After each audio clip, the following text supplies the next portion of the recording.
So welcome back to my EMDR series. Today I want to focus on the different techniques that we as therapists use to desensitize you once we get to that phase. I know a lot of people have seen the eye movement, but there are also other things that I personally use as a therapist. Some of those things work for me virtually and in person. So let's get into it. So when it comes to EMDR and the different types of techniques we use to desensitize you to feelings, memories, body sensations, most people are familiar with eye movements. Okay, that's when we have you just focus on not moving your head, just your eyes following my fingers. And I have used that technique, but sometimes clients feel like their eyes are getting tired. To be honest, my arm gets tired. So I don't use that as often, but it is primarily a traditional technique of helping people through EMDR. My favorite technique actually is butterfly, also known as like a bear hug. This is a technique where I have clients close their eyes and I'm having them tap, focusing on our target memory, focusing on the negative belief about yourself, and just tap. And for me as a therapist, I use this virtually and in person.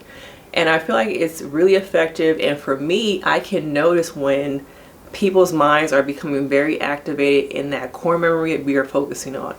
There are times where in the beginning, very soft, and then it picks up, and then it picks up.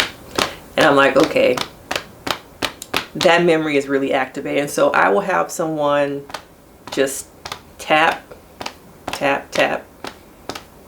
And then I will say, now tell me what came up for you. So then you stop tapping, and then you tell me what comes up. And the good thing about EMDR is that I don't need to know the details. Some of the things that people are processing with EMDR are very traumatizing, very hard. So sometimes I just need the headlines. So sometimes that can just be you telling me, I remember being there. I remember what it smells like. I remember what day it was. I don't have to know the details of the experience that you are trying to go through. And that really does work with a lot of people who have PTSD, different things that they can't verbalize. Their body, this tells me a lot. Sometimes I've had people who are tapping and you can just see the tears. It's very vulnerable. EMDR is a very vulnerable thing, a very vulnerable place. So that's why I take my time getting to know clients, understanding them, to see, because I need you to feel safe with me once we get to those hard moments. And the only way I can do that is if in the beginning I build trust, I build safety and understanding to make you feel comfortable with me as a person taking you to those hard spaces. So that one was the butterfly.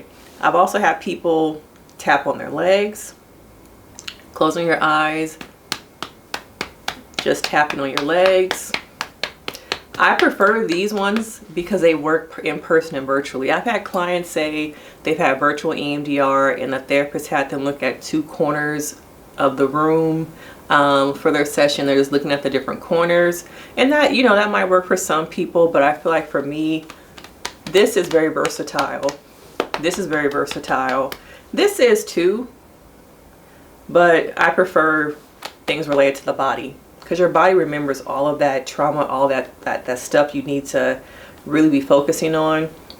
So those are some of the techniques I use for EMDR. There are also people who use like a pin and you're just following the tip of the pin.